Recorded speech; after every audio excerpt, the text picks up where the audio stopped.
po kami para magbigay sa inyo ng konting overview sa aming background para po makilala nyo kung sino ba yung mga professionals na kinakausap natin.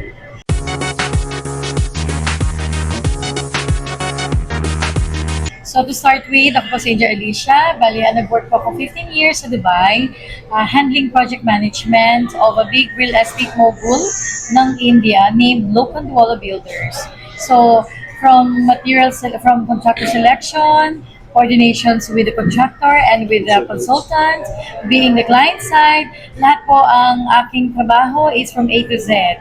From material selection to budgeting, project management, and scheduling. Yun po.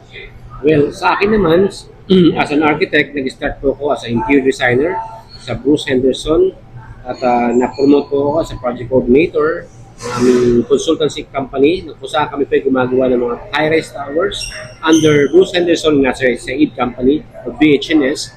Then nag-work po ako afterwards sa National Engineering Bureau as one of the biggest consultant in the Gulf. Kami rin po ang gumagawa ng mga high-rise towers, residentials, and many more projects including the hospitalities and private property development. Then on my later part, nag-work po ako sa Damak Properties being the senior design manager kung saan hinahandle po namin ang mga projects ranging from Paramount and Damak Properties and private villas.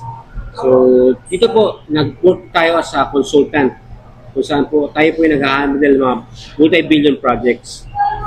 And to add po, isa po sa mga or few of our projects are handled ng National Engineering Bureau as they are our engineering consultant. And as Lokhandwala Builders, kami naman po yung owner side. So, I work as a assistant project manager po. So, yun nga po, kaya I work with them closely, actually. Yan, fast forward, 15 years after na kami mag-stay doon, nag-decide po kami mag-settle sa Pilipinas to practice, to have our own engineering and design practice sa Pilipinas. Yes. And our goal is to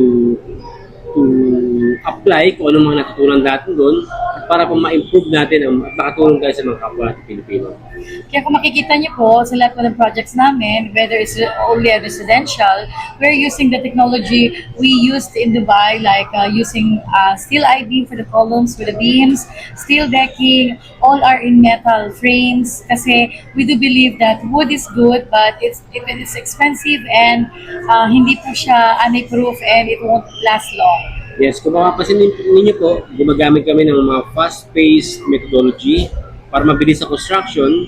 Hindi na po natin kailangan maghintay ng matagal na panahon dahil sa panahon ngayon, time is the essence. And we reduce the wastage like yung mga forma na masasayang lang.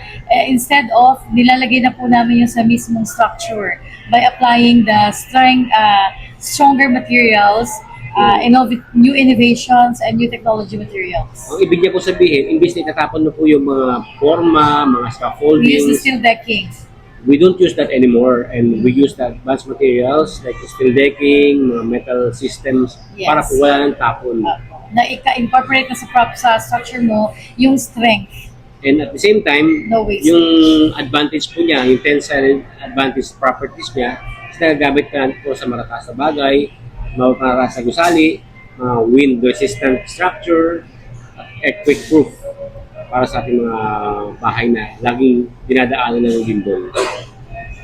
So yun lang po, kung kapagawa po yung bahay, always look for professional, go for fast-paced construction, and consult with our engineers and architects like us. So, hanggang dito lang po. See you in our community page, Home Sweet Home PH. Kung saan kami magbibigay ng mga advice, tips, and recommendation para po makatulong sa inyo. Kaya, share and Like spread the word. and subscribe. Listen to learn more. Listen to learn more. With Architect Tony And Angel Alicia, ang inyong Inhinyera Inhinyera Lakotsera. Lakotsera. Bye! Bye!